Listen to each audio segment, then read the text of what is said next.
Hello दोस्तों, target with विशाल में मैं अशोक सिंह आपका स्वागत करता हूं। आज मैं आपको क्लास 12 फिजिक्स यूनिट सेकंड धारा घनत्व और अनुगमन वेग में संबंध के बारे में बताता हूं।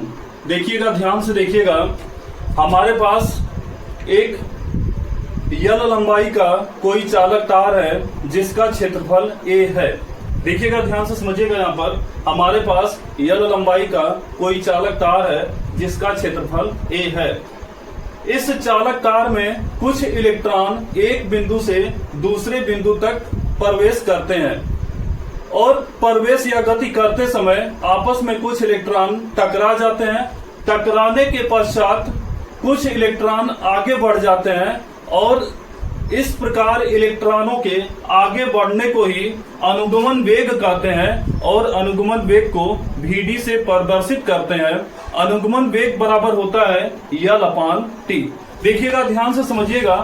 अतः चालक तार में उपस्थित कुल आयतन, और आयतन बराबर हम जानते हैं L/B/H होता है।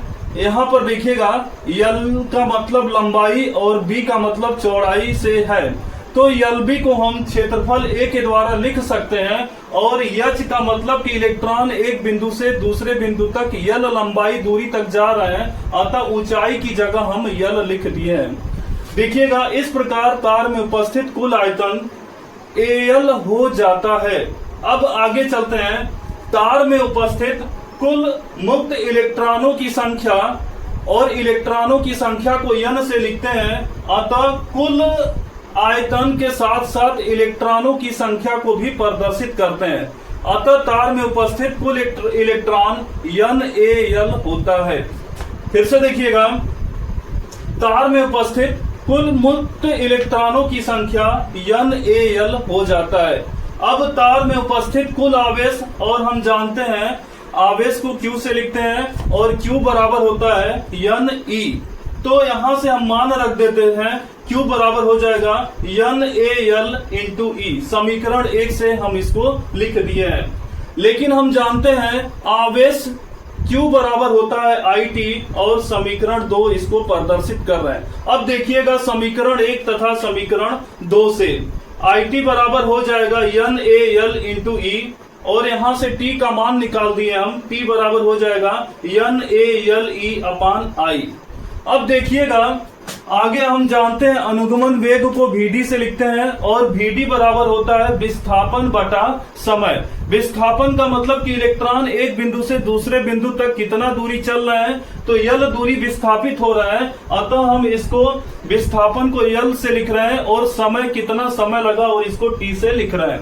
इस प्रकार Vd बराबर हो जाएगा L/T, और T का इस समीकरण से उठा करके मान रख दिए हैं, तो L बराबर हो जाएगा L/NaLe/I, और ये जो I है ऊपर चला जाता है, IL NaLe। इस प्रकार L कट जाएगा और Vd बराबर हमें प्राप्त हो जाएगा I/NaE। यह I का मान निकाल लेते हैं, I बराबर Vd NaE, और इसको समीकरण 4 लिख दिए हैं। देखिएगा, ये जो हमारा समीकरण 4 प्राप्त हो रहा है, यही अनुगमन वेग और धारा में संबंध को बताता है। लेकिन कभी कभी एग्जाम में क्वेश्चन इस प्रकार पूछ लेता है कि धारा घनत्व और अनुगमन वेग में संबंध बताइए। तो धारा घनत्व को हम J से प्रदर्शित करते हैं, और J बराबर होता है I/A। तो इस प्रकार अगर I का मान निकालें तो I बराबर हो जाएगा JA, और समीकरण 4 में ये वैल्यू रख देते हैं, तो JA बराबर होता है Vd NaE। इस प्रकार AA दोनों जगह से कट जाता है, और J बराबर हमें मान प्राप्त हो जाता है Vd Ne। J बराबर Vd Ne, यही हमारा धारा घनत्व और अनुगमन वेग में संबंध को प्रदर्शित करता है। ये हमारा टॉपिक आपको समझ में आ रहा है और पसंद आ रहा है, तो प्लीज कमेंट करके बताइए कि कैसा लगा, और हमारे चैनल को सब्सक्राइब करिए।